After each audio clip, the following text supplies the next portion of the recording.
Hello and welcome to the interview. I'm Kim Min-jung. Art oftentimes serves more purposes than just giving peace of mind to the audience. Artists behind these art pieces have a message they want to deliver.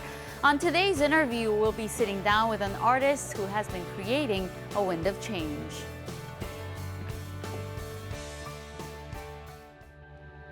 Here's an artist who's left art galleries to be on the street and to bring down the barriers between art and society.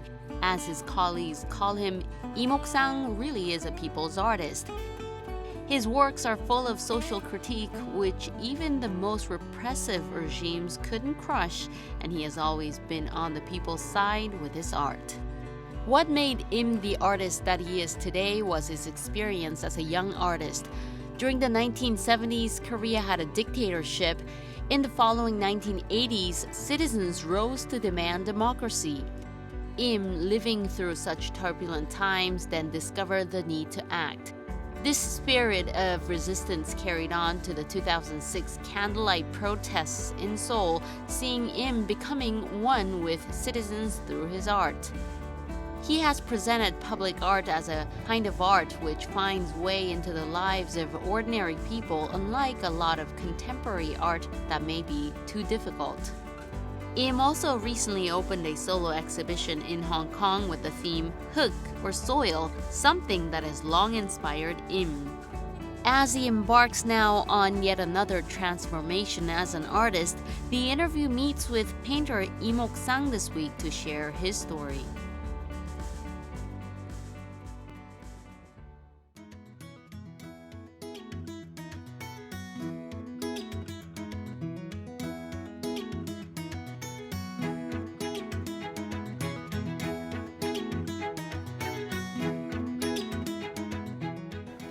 안녕하세요, 작가님. 만나 뵙게 돼서 반갑습니다. 안녕하세요. 네, 이곳이 작가님께서 작업하시는 작업실인데 어떤 공간인지 소개 부탁드리겠습니다. 제가 여기 온 지 한 4년 돼가고 있습니다. 가장 저로서는 제일 좋은 작업실이에요. 네. 높이도 높고 그리고 이 넓이도 굉장히 네. 바깥에 공간이 있고 그래서 지금으로서는 제 자신이 생각할 때 호합한 작업실을 지금 활용하고 있습니다. 하루에 어느 정도 시간을 보내세요, 이곳에서? 보통 제가 9시 반에 나오고 좀 일찍 나올 때는 한 8시 반쯤 나와서 일과 시간 6시 반까지 작업하고 있어요. 이곳에 특이한 냄새가 있는 것 같아요. 흙 냄새인 것 같기도 하고 페인트 냄새인 것 같기도 하고. 흙 냄새하고 접착제 냄새 그리고 이제 물감 이런 냄새들입니다. 작가님께서는 또 이 공간뿐만 아니라 바깥 활동도 많이 하시는 걸로 알고 있는데 특히 작가, 화가라는 말 대신 아트 프로듀서, 아트 PD라고 부르기를 원한다. 제가 한동안 그런 적이 있어요. 화가라는 얘기는 그림을 그린다는 뜻이잖아요. 음악가는 음악한다고 그러고. 근데 이제 그 모든 것을 다 포함할 말로서 이제 아티스트라는 말 있잖아요. 그래서 작가라는 말을 더 저는 선호하는 편입니다. 네. 얼마 전 홍콩 센트럴에 있는 H 퀸스 빌딩에서 전시회를 여셨다고 들었습니다. 이곳이 워낙 아트 전문 빌딩이기도 하고 또 서울 옥션이 입점해 있는 곳이기도 한데 어떻게 해서 그곳에서 전시를 하게 되셨는지 알려주세요. 예, 그 빌딩이 세계 유수한 갤러리들이 8개인가 들어와 있는 건물입니다. 그래서 효과가 크다고 볼 수 있을 거예요. 네. 제가 거기서 전시하게 된 것은 서울 옥션에서 만든 공간이에요. 그래서 제가 거기에 관계하고 있기 때문에 거기서 전시를 하게 됐습니다. 네. 전시 주제가 흙, 그리고 또 영어로도 HURK, 흙으로 표기를 하셨는데 어떤 이유에서 그렇게 하셨나요? 처음에는 이제 영어 제목을 영어식으로 이제 표기했었는데 뉘앙스가 좀 다른 것 같아요. 문정희 시인이 흙이라는 제목의 시도 있는데 아주 특이한 것은 흙이라는 말이 있는데 그 흙이 그냥 우리가 흙이라기보다도 또 어떤 흙이 가지는 우리 정서에 있는 상처나 슬픔이나 어떤 그런 페이소스를 동시에 갖고 있는 말인 것 같아요. 또 제가 또 이래봬도 애국자잖아요. 네. 예, 한글을 전 세계에 하나의 이미지로 한번 받고 싶었어요. 그래서 일부러 한글 흑이라는 것을 이제 표기를 하고 번역을 이제 흑이로 했죠. 제 작품의 도정은 아마도 다른 말로 하면 흑을 찾아서라고 얘기할 수 있을 거예요. 제가 처음에는 땅을 그리다가 점차 이제 땅만 그려가지고서는 제가 땅을 온전히 소유할 수가 없었기 때문에 진짜 흙으로 땅을 만들어 봤어요.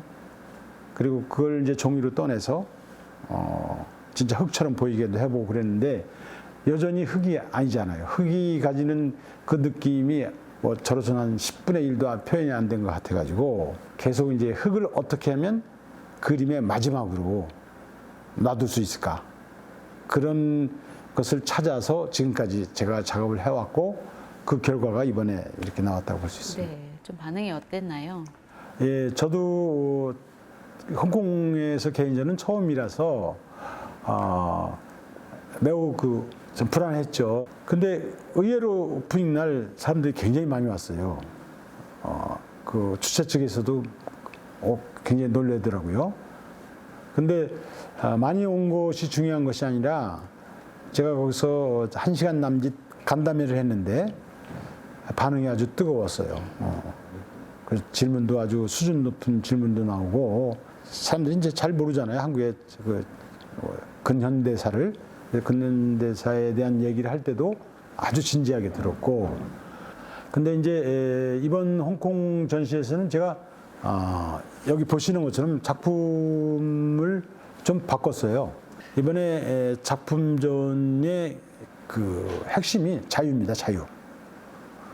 자유란 자기 자신을 거부할 수 있고 자기 자신에 대해 회의할 수 있는 자유를 포함한 그리고 세상을 넓게 포용하는 더불어 상대의 자유를 존중하고 사랑할 수 있는 그런 확대된 자유, 정치 권력과 이런 그런 것으로부터 전혀 구애받지 않는 더 나아가서는 그런 저런 어느 것도 아닌 것으로부터 자유, 모든 군더더기를 다 떼버린 것으로 그런 그 자유 의지를 작품으로 표현할 수 있기를 기대하고 작업을 하고 있습니다. 제가. 이렇게 실제로 흙을 사용해서 작품을 하신다는 게 정말 흥미로운 것 같아요. 어떤 메시지를 전달하고 싶으셨던지. 말 그대로 그냥 흙이에요. 제가 전시할 때 그런 말을 쓴 적이 있는데 이 멀티미디어 버추얼 이 가짜 세상에 흙 한 덩이를 집어 던진다. 네. 자, 이 흙에는 냄새도 있고 무게도 있고 운동성 속도도 있고 그래 이 흙을 한번 너희들이 한번 느껴보고 만져봐라.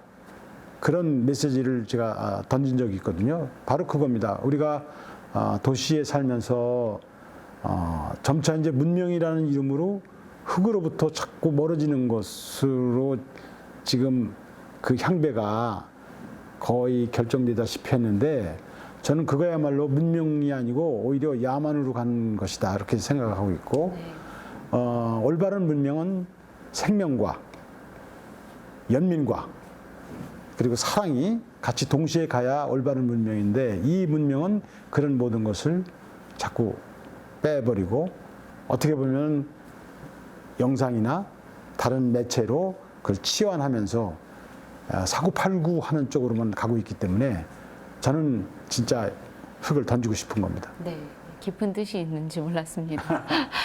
흙으로 실제로 작품을 만드실 때는 기술적인 어려움도 많으셨을 것 같아요. 결정적인 것은 흙은 마르면 균열이 가고 떨어지고 먼지로 돼버리잖아요. 그렇기 때문에 물을 많이 섞어서 점도가 높은 흙, 점토를 가지고 모델링 하는데 우리가 흙을 쓰는데 끝납니다. 마지막은 도저히 갈 수가 없어요. 네. 그렇기 때문에 어떻게 말라도 균열이 안 생기고 떨어지지 않게 할 것인가. 이 문제를 해결하는 것이 중요하고 뭐 그냥 덩어리로는 어느 정도 만들 수가 있어요. 근데 이제 균일하게 캔버스에 붙이는 것이 문제가 될 수 있죠.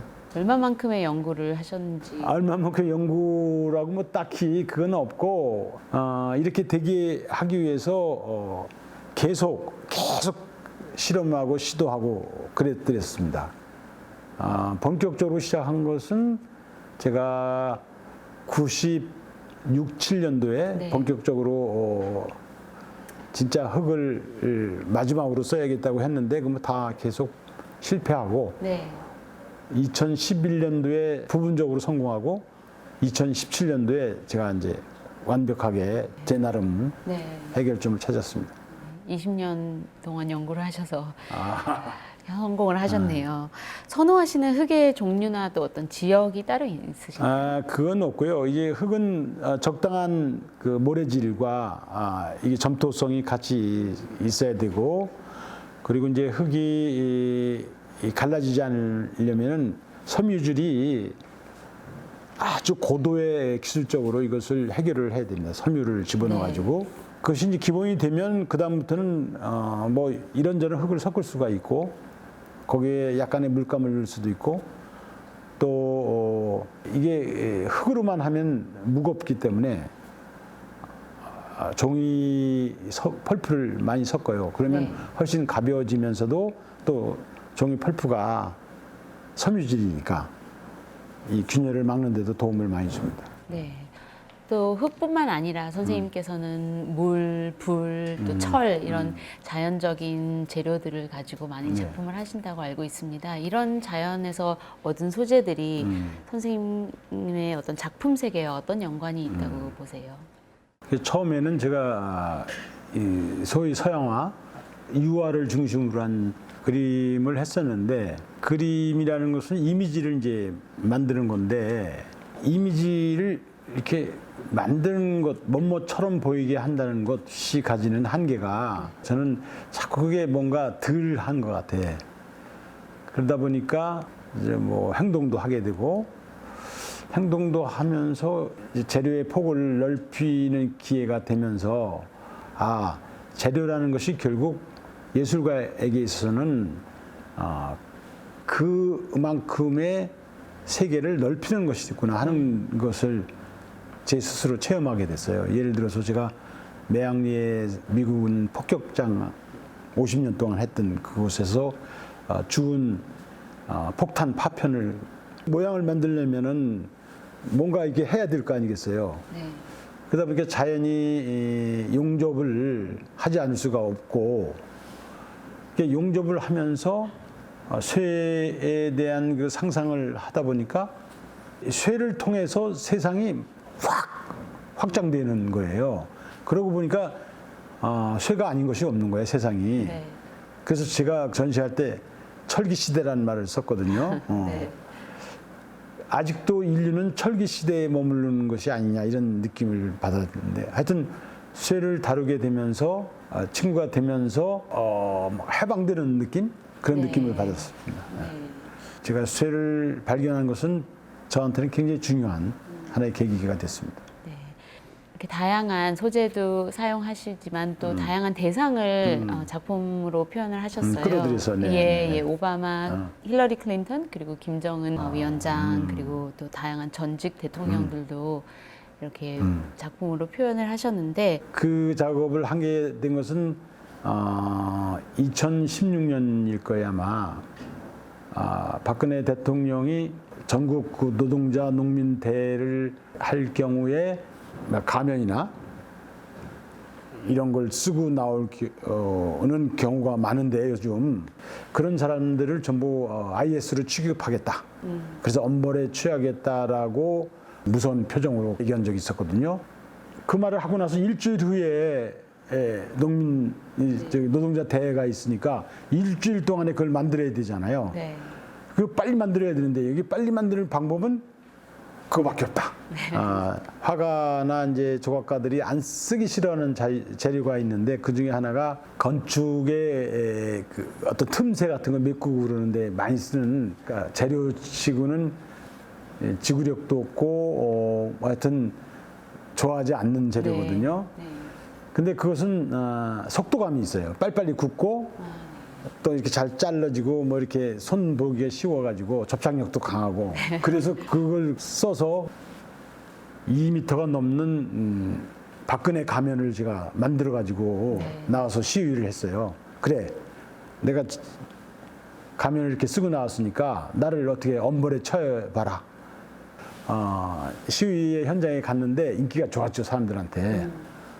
그리고 끝나고 나서 제 작업실장에 여기다 그 박근혜를 굉장히 큰 가면이니까 놓고서 왔다 갔다 하다 보니까 어느 날 굉장히 애로워 보이는 거예요. 그래서 아빠도 만들었죠, 제가. 박정희 전 대통령 가면도 만들어서 이렇게 놓고 보니까 아주 그럴싸해 보였는데 갑자기 겁이 나기 시작했어요. 또다시 당국의 관심을 너무 이끌어서 내가 어떻게 하려고 감당하려고 그러냐. 그래서 자기 검열에 제가 이제 걸려가지고 그러면 소위 세계의 소위 정치 지도자들을 만들어서 이렇게 섞어놓으면 알리바이가 되지 않겠냐.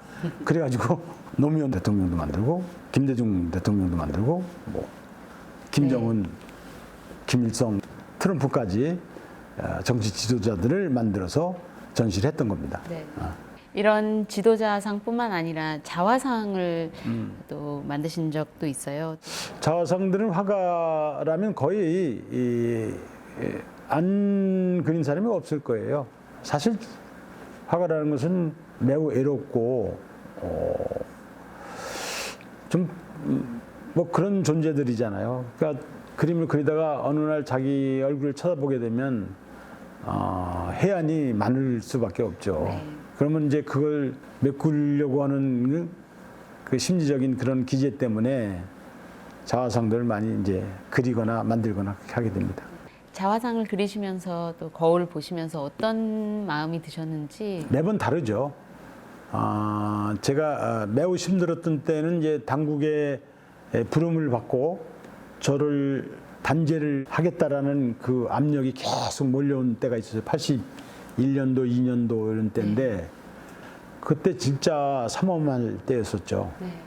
무슨 지금처럼 합법적으로 구속영장에 의해서 구속하고 뭐 구속기간이 뭐 정해지고 그런 게 아니거든요. 그냥 끌려가면 뭐 잡아놓으면 잡혀 있는 거고 죽이면 죽는 거고 뭐 그런 때였기 때문에 내 모습을 마지막 내가 봐야 되겠다. 그러면서 그랬던 작업도 있고요. 자기 자신을 좀 부추기기 위해서 좀 자만에 차서 그린 적도 있고 뭐 여러 가지. 기쁘셨을 때 그리신 자화상도 있으신가요? 그때는 없고 대학 졸업하고 나서 일단 아직 젊은 때니까 나의 미래에 대한 내 스스로를 어떻게 설정할 것인가 뭐 그런 생각을 하면서 그렸던 자화상은 있습니다. 본격적으로 작가님께서 대중들에게 많이 알려지게 된 게 광화문 촛불 집회를 작품화하면서였습니다. 광장에서라는 작품인데 2017년 또 청와대 본관에 걸리기도 해서 더더 유명해지셨는데 저희 시청자들에게 그 작품에 대한 자세한 설명을 부탁드릴게요. 촛불 광장은 아마 어떤 사람도 그러한 시기에 자기가 살았다는 거 지금도 이제 약간 설레이는데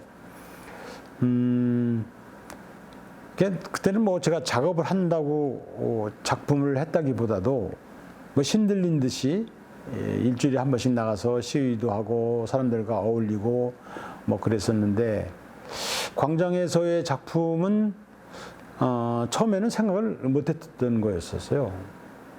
근데 개인전을 준비하다 보니까 자연스럽게 뭔가 내가 광장에서 느꼈고 행동했고 생각했던 것들을 뭔가 이렇게 기록으로 남겨야 되겠다라는 생각이 들기 시작하면서 그 작품을 이제 구상을 했던 건데 제가 광장에서 느꼈던 것은 모였다 많이 모여가지고 빛을 이제 들은 건데 뭐 촛불이라는 게 자기 스스로를 태워서 빛을 내는 것이니까 개개인의 빛이 하나씩 고립 분산된 게 아니라 제일 아름다웠던 광경이 뭐였냐면 파도 타기 하는 장면이었어요. 파도를 만드는 장면.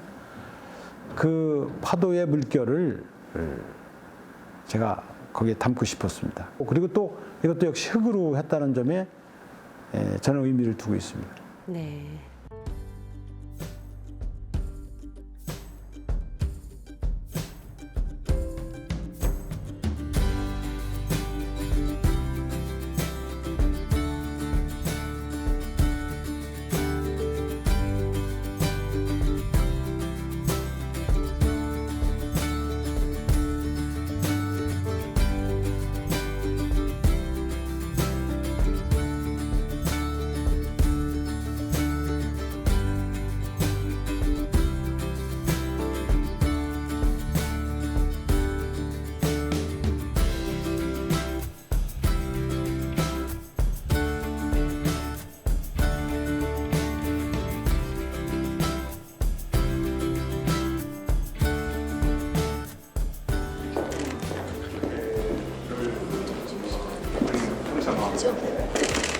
이게 완전히 딱 우리 정부 정신에 맞고 정말 좋아 보이더라고요. 전시회 끝나고 난 이후에 이게 워낙 대작인데 어떻게 할 거냐, 어디다 보낼 거냐라고 물어보니까 이미 이것이 팔렸다는 겁니다.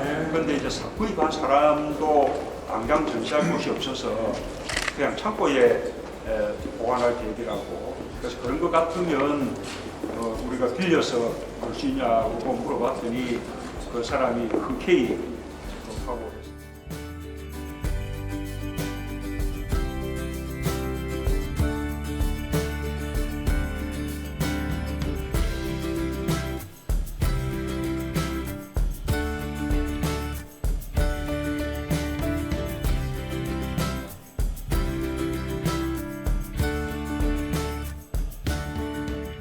또 그림뿐만 아니라 작가님께서는 조각, 사진, 또 설치 미술까지 다양한 장르의 작품을 하고 계신데 또 갤러리가 아닌 또 밖에서 퍼포먼스 아트도 하고 계세요. 이렇게 다양한 방법으로 또 끊임없이 변화를 주고 새로운 시도를 하시는 이유가 있으신가요? 그건 없고요.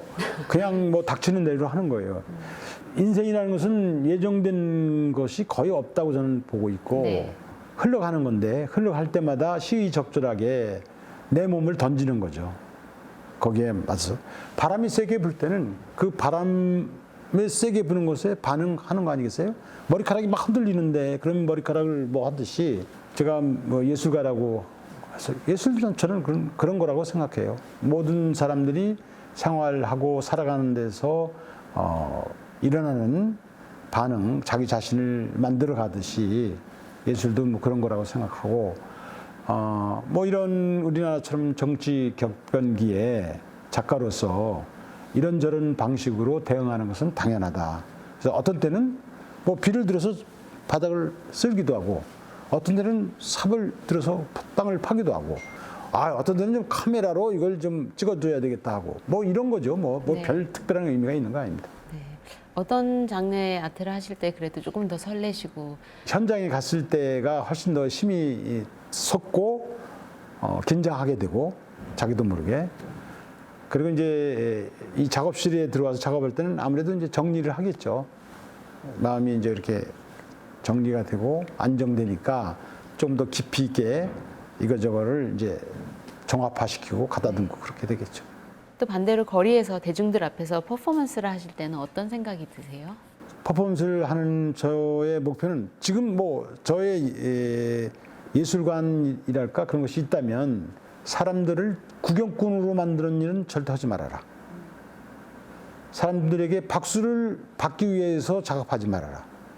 사람들 스스로가 느끼고 그들이 행동할 수 있게끔 나는 북돋우고 그런 분위기를 만드는데 뭔가 일조할 수 있는 제한적인 존재다. 이런 생각을 저는 많이 갖고 있습니다. 네, 작가님의 작품을 보면 스케일이 굉장히 큰 편이고 또 파격적인 모습도 있습니다. 이게 어떤 작가님의 성격과 비슷하다고 봐도 될까요? 저도 잘 몰랐는데 사람들이 저보고 잘난 체를 잘한다고 그렇게 얘기해요. 잘난 체보다도 쇼맨십이 있다. 쟤는 무대 체질이다. 어디 가만히 이렇게 있다가도 어디 나서게 되면 뭐 이상한 끼가 발동한다 이런 얘기를 하는데 어려서부터도 좀 그랬던 것 같고 제가 학생회장도 했고 뭐 하여튼 놀으면 항상 제가 이렇게 하자 뭐 이렇게 놀자 저렇게 하자 뭐 이런 것을 해왔었고 또 연극을 또 하는 바람에 뭐 연극에서도 많이 배우고 네. 제가 작가가 안 됐으면 아마 코미디언이 됐을 거예요. 제가 많이 웃기거든요, 사람들을. 네. 단순하게 화가라고 불릴 수 없을 정도로 다양한 활동을 하고 계시는데 이렇게 끊임없이 움직이고 활동하는 힘의 원천은 어디서 나오는 거라고 보세요? 그러니까 뭐 가만히 있으면 못 배기는 성질이기 때문에 그럴 건데 결국 아까도 말씀드렸지만 사람들을 움직이게 하고 사람들이 뭔가 흥이 나게끔 하고 그런 것을 부추기게 하는 것이 저는 예술에서 가장 중요한 것 중에 하나라고 저는 생각해요. 그건 소통의 불을 질러야 되거든요. 그냥 단순히 뭐 대화를 하자가 아니라 무슨 얘기를 왜 하는지에 대해서 상대가 공감하고 그 대화의 자리에 나올 수 있게끔 끌어내는 것이 저는 예술의 힘이라고 생각을 해요. 뭐 그렇기 때문에 뭐 당연히 그렇게 하는 거죠. 뭐. 네.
앞서 작품들에서 본 것처럼 작가님께서는 시대와 또 사회를 비판하고 또 부조리한 정치를 꼬집고 민중 예술가로도 알려져 있는데 한국사에서 한국의 민중 미술은 어떻게 정의를 할 수 있을까요?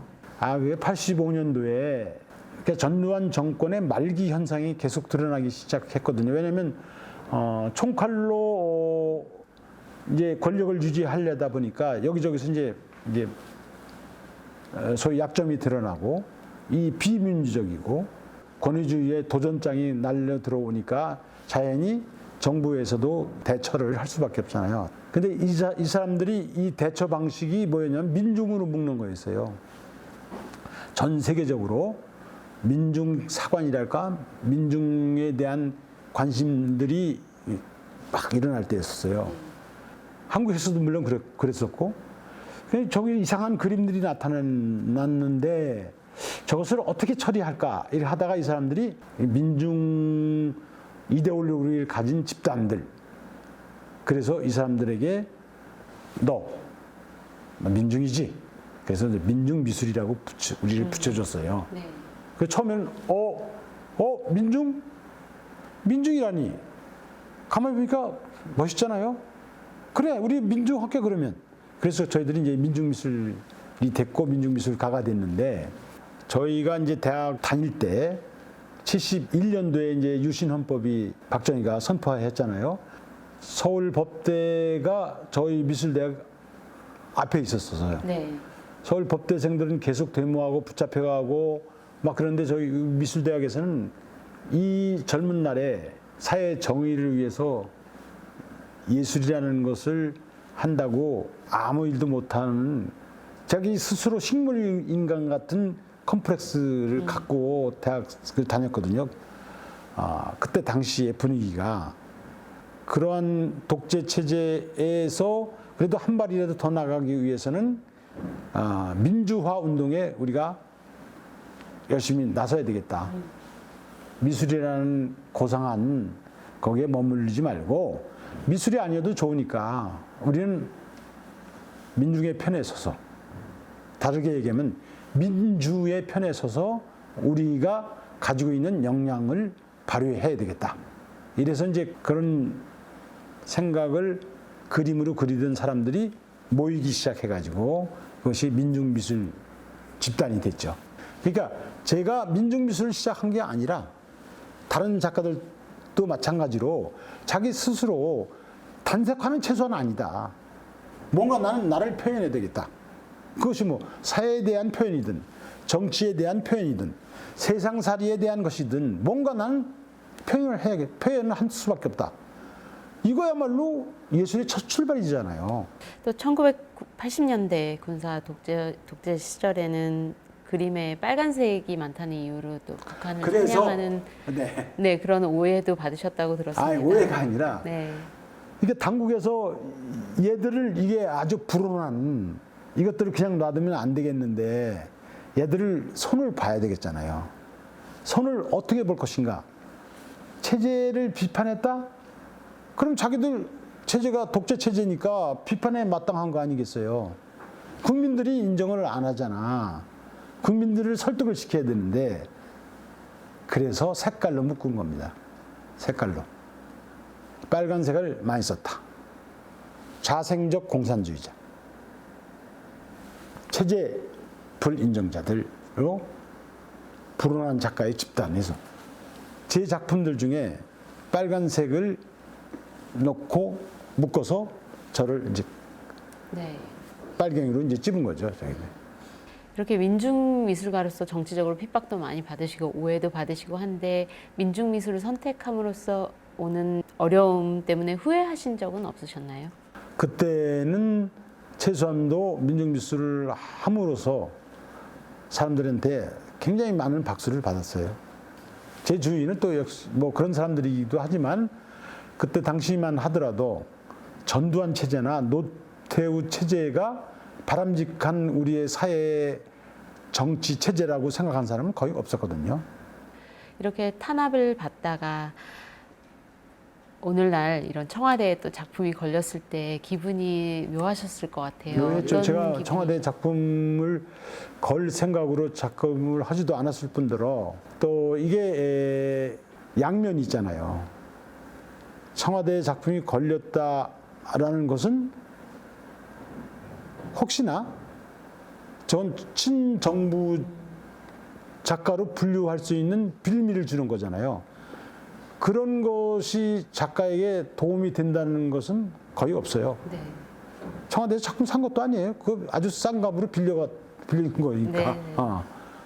그런데 저는 촛불에 찬동하고 촛불을 많이 켜고 하는데 제가 일조를 했지만 제가 거기서 탄생되는 촛불 정부를 기대하고 작업한 게 아니잖아요. 근데 이제 그렇게 되니까 참 걱정을 많이 했죠. 근데 주위에서 또 뭐 그런 것이 마치 뭐 출세를 한 것으로 이제 생각하는 사람들은 또 박수를 많이 치고 그러니까 하여튼 이런저런 것들이 아주 복잡한. 네. 이렇게 정치적 격동기를 겪고 또 분단의 아픔을 갖고 사는 이런 현실이 또 작가님께는 작품을 하는데 자양분이 되는 어떤 힘이 된다는 생각도 또 해보는데 그렇죠. 어떠세요? 어떤 사람들은 그렇지 않다고 생각할지 모르지만 저는 예술의 가장 중요한 예술론, 예술의 탄생, 예술이 존재할 이유, 그리고 그 한목적성이 결국 사회와의 관계 속에서 어떤 관계를 설정하느냐에 달려 있다고 보거든요. 비리와 불이익, 핍박과 압박 속에서 자기 목소리도 못하고 소통도 못하고 이런 속에서 이런 기술 하나로 자기 존재를 세운다는 것은 그건 있을 수 없는 일이라 저는 그렇게 생각해요. 그 능력과 그런 재질을 그 시대와 사회를 위해서 어떻게 쓸 수 있느냐. 물론 그것이 마치 무기를 가지고 공격하듯이 그런 것은 아니잖아요. 사람들을 정서적으로 안정감을 줌과 동시에 또 우리 희로애락을 이제 자극하는 것이겠죠, 일종의. 그러니까 부끄러움을 알고 자비를 베풀고 남이 이러는데 그거에 대해서 모른 체하고 나 혼자 살아야겠다. 이건 인간이 아니잖아요. 이건 이미 아까 자기들이 선비 저쩌고 했는데 선비가 하얀 옷만 입고서 애하고 있던 게 선비가 아니거든요. 수염만 이렇게 쓰다듬으면. 그러니까 결국은 저는 예술이라는 것이 그러한 인간살이, 인간이 당연히 가져야 할 덕목과 윤리와 도덕에서부터 멀어질 수 없다. 저는 그렇게 생각하기 때문에 이것을 갖다가 특정한 예술로는 보지 않습니다. 만약 작가님께서 한국이 아닌 다른 나라에서 활동을 하셨다면 어떻게 좀 작품이 바뀌었을지 또 궁금해지는데. 다른 나라에서도 아마 비슷하게 했겠죠. 예, 미국이든 중국이든 독일이든 저와 거의 같은 예술론을 갖고 있는 사람들이 엄청나게 많은데 한국도 주류 미술은 민중 미술이 아니잖아요. 다른 나라도 마찬가지예요. 주류는 역시 친정부적이고 체제, 자본주의적인 작품들이 주류를 이루고 있어요. 왜냐? 자본가는 시비를 거는 작품을 소장하고 싶은 생각이 없죠. 그러니까 아무 얘기 없지만 뭔가 있는 것 같은 작품을 선호하는 거죠. 그리고 네. 작품이 훌륭하다 훌륭하지 않다는 것은 이 자본주의 사회에서는 뭐로 결정됩니까? 얼마나 비싸게 팔리냐로 결정되어지는 것뿐이에요. 그런 와중에서도 계속 민중 미술을 하고 계신데 어떤 민중 미술가 또는 이념의 작가 이런 타이틀이 대중들의 기대와 관심 혹은 또 비판을 불러일으키는 요소인 것 같은데 그런 것들이 어떤 작가님께 부담이나 족쇄로 느껴질 때가 있는지도 궁금해요. 그러니까 주류 미술계에서는 싫어하죠. 수미일관 이렇게 가는 것이 자기들한테 유리한데 자꾸 이상한 것들이 나타나서 교란을 시키는 거잖아요. 예술의 기능 중에 또 하나의 기능은 교란. 가치 체제를 인정하지 않는 것. 새로운 가치가 어딘가 또다시 있다고 큰 소리로 외치는 것. 그러니까 그런 대상이 되는 것은 오히려 예술가로서는 당연하고 영광스러운 거라고 저는 생각을 해요. 네. 민중미술가로서 활동하시면서 여러 가지 일을 겪으셨을 것 같은데 특히 기억나는 에피소드가 있으시면 들려주세요.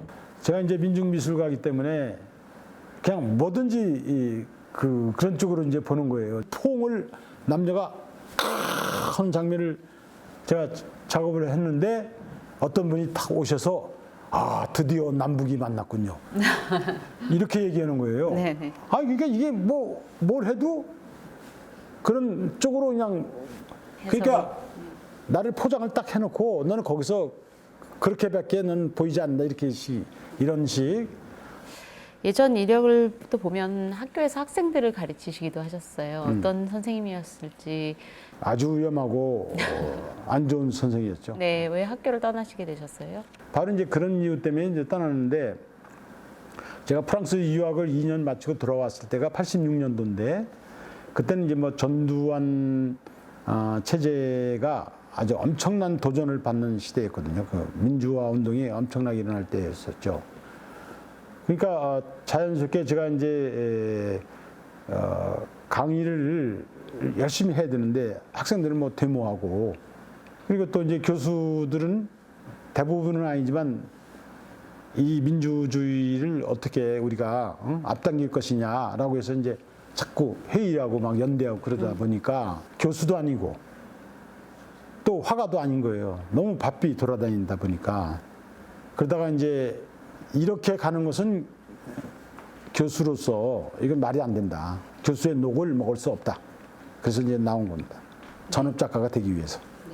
작가님께서 글 쓰신 것 중에 스스로를 또 바람으로 칭하고 또 바람으로 그림을 그리고 바람을 소망하는 뜻을 담은 글을 읽었습니다. 선생님께 바람은 무엇을 뜻하나요? 바람은 부는 거잖아요. 바람은 정지되어 있지 않죠. 분단된 이 여기에서 뿌리를 내리고 산다는 것은 거의 불가능한 것 같고, 마치 도깨비 불처럼 이리저리 번쩍번쩍 해야 된다고 저 스스로 생각을 했어요. 근데 그것은 나중에 생각이고, 처음에는 무슨 저 철학책인가 뭔가 읽다 보니까 진리 내지는 영혼 뭐 이런 거 얘기할 때 바람이라는 것이 많이 등장하고, 그래서 바람은 내적으로는 하나의 자기의 이 바람, 그러니까 윈드도 되지만 호프도 되고 그런 의미에서 바람, 나의 외적인 어디에서부터 오는. 그래서 이 두 개를 묶어가지고 한 바람, 하나의 유일한 큰 한글에서 한, 그래서 한 바람이라고 제가 스스로를 딱 이제 패키지를 하고 이렇게 살아야 되겠다. 그래서 한 바람이라고 줬던 겁니다. 네.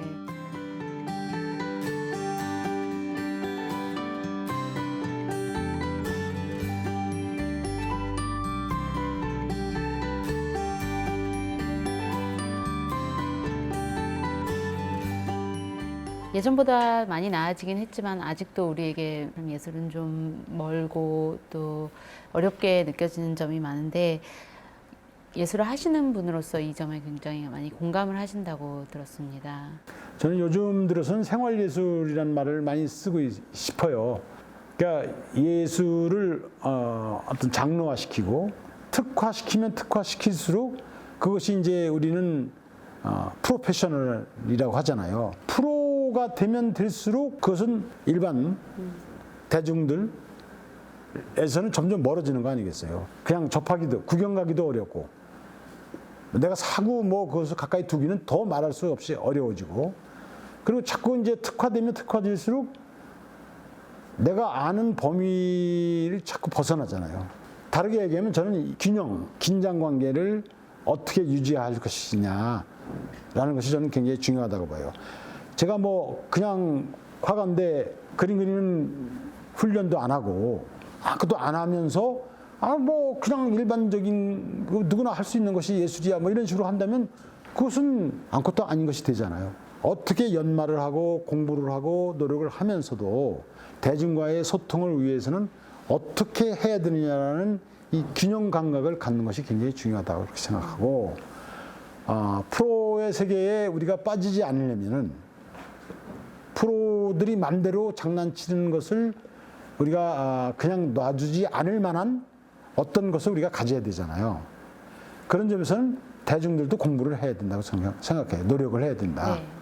아까 얘기했듯이 거짓 프로들이 망치는 세상을 우리가 정화시킬 수 있다 이런 얘기를 해요. 그런 것이 만들어져야 내가 그린 그림을 걸 수도 있고, 남의 그린 그림을 나도 우리 집에 한번 걸어볼 수도 있는 그런 것이 있어야지 어떤 자기로서 예술관까지는 안 가더라도 예술적 취향을 좀 잘 드러낼 수 있고 그것으로 자부심을 느낄 수 있게끔 좀 이런 생활 전체를 좀 바꿔야 되겠다 이런 생각을 하고 있습니다. 네.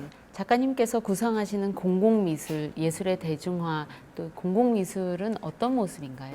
소위 전업 작가가 되어서 이제 전속 작가였었는데 일주일에 한 번씩 그 IMF 때문에 그 고통을 받는 불특정한 사람들하고 그림의 장을 펼쳐가지고 좌판을 벌린 거죠. 같이 놀았어요 그때. 한 4년 그걸 했는데 처음에는 이제 봉사를 하겠다고 나섰는데 하다 보니까 와 이거야말로 내가 지금까지 이 예술가랍시고 했는데 임상 실험도 한 번도 해보지 않았던 돌팔이였구나라는 것을 느꼈어요. 우리는 그냥 마음대로 하고 지 마음대로 작가로 이 간판 내놓고 영업을 시작하는 꼴이잖아요. 그래서 그림이 벽 있는 속으로 들어가면 안 되겠구나. 즉 벽 있는 속이라는 게 뭡니까? 제도화된 틀로 들어간다는 거 아니겠어요? 화랑, 미술관, 무슨 전시장. 네. 이게 제도화된 틀 속으로 예술이 들어가면은 그 틀에 계속 칸막이를 만들어줘 가지고 사람들을 쫓는 거잖아요. 이런 남루한 옷을 입고 내가 무슨 미술관을 가느냐. 네. 내 주제에. 내 먹고 살기도 어려운데 무슨, 그래고 사람들이 자기 스스로 다 안 오고 특정한 사람들만 이제 가게 되잖아요. 그래서 제가 이 벽을 헐어버려야 되겠다. 그래서 벽 없는 미술관 운동이랄까, 그걸 제 스스로 이제 하게 된 거죠. 그 벽 없는 미술관은 벽이 없기 때문에 세상 도처로 나가서 작업을 하는 겁니다. 그래서 벽 없는 세상을 만들듯이 벽 없는 미술관이 돼서 어디 가서도 불특정하게 우연히 자연스럽게 예술과 맞닥뜨릴 수 있는 것이 돼야 되겠다. 미술관 안 가도. 이것은 다른 이름으로 벽 없는 미술관, 공공미술, 공적인 미술. 그 전까지는 제가 이제 사적인 미술을 했죠. 네.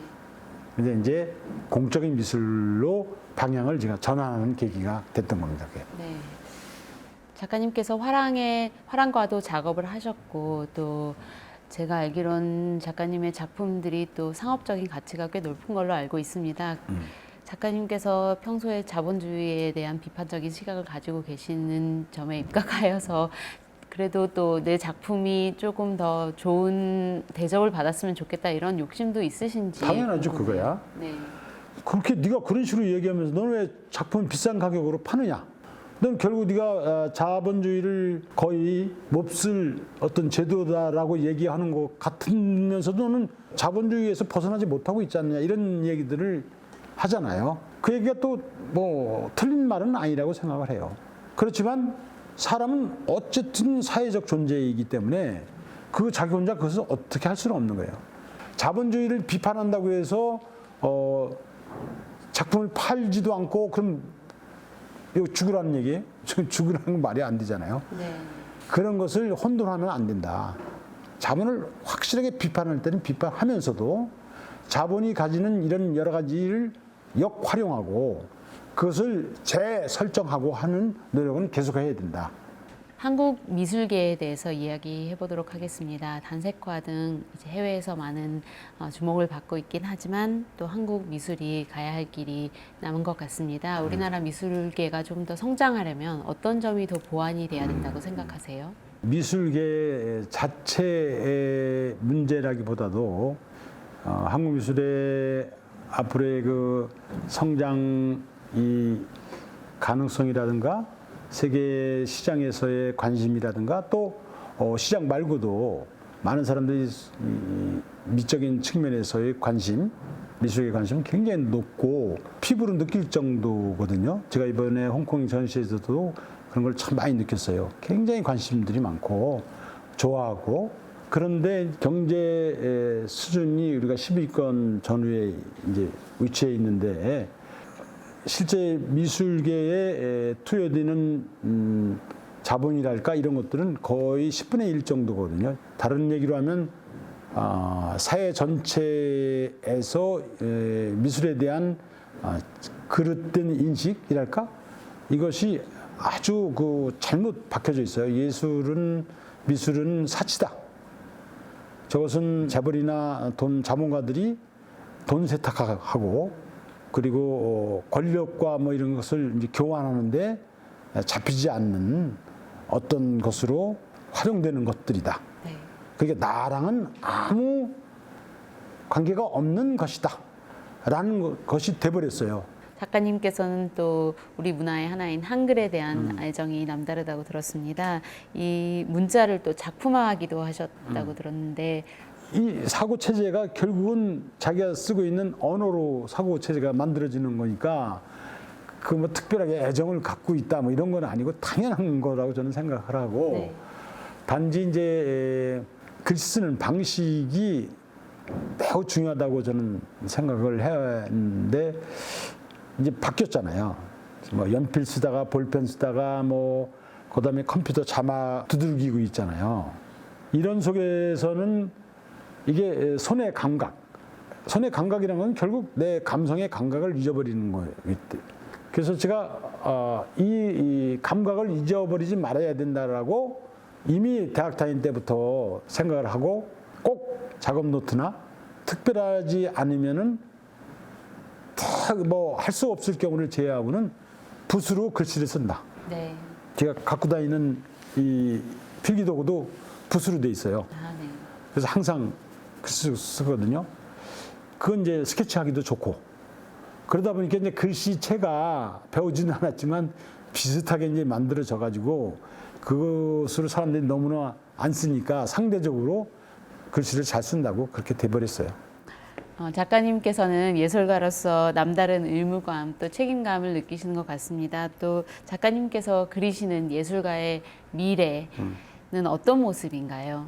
예술의 그 신비와 이것은 정말 아니라고 생각하고 예술은 자기 권위적인 그런 편에 서서 자기 권력을 권력화하려는 의지 같은 게 있거든요.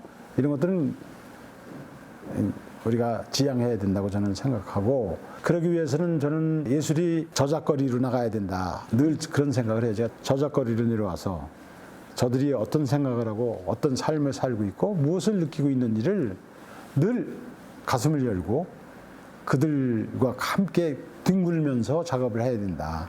저는 감히 확실하게 그렇게 얘기할 수 있어요. 그러면서 가장 중요한 덕목 중에 하나가 저는 봉사라고 생각을 합니다. 봉사의 정신은 무슨 나를 헌신하는 게 아니라 내가 사람들한테 배우고 얻기 위해서 내 몸을 던지는 것이 봉사라고 생각하거든요. 사회는 그렇게 자기 몸을 던져서 사회 속으로 들어오는 사람들을 절대 거부한 적이 없어요. 그들을 다 키워냈습니다. 네. 훌륭하게. 예술이 꽃 피우고 예술가가 정말 자부심을 갖고 살 수 있는 것은 예술로서 봉사하라. 그렇게 생각하고 저작거리로 나가자. 이게 제 주장입니다. 네. 작가님 오늘 시간 내주셔서 감사합니다. 앞으로 많은 활약 기대하겠습니다. It was a thought-provoking conversation I had with artist Lee Mok-sang, who wants to create a certain kind of wind, a certain kind of change in our society with his art pieces. That's all from us on the interview. This has been Kim Min-jung. Thank you so much for watching.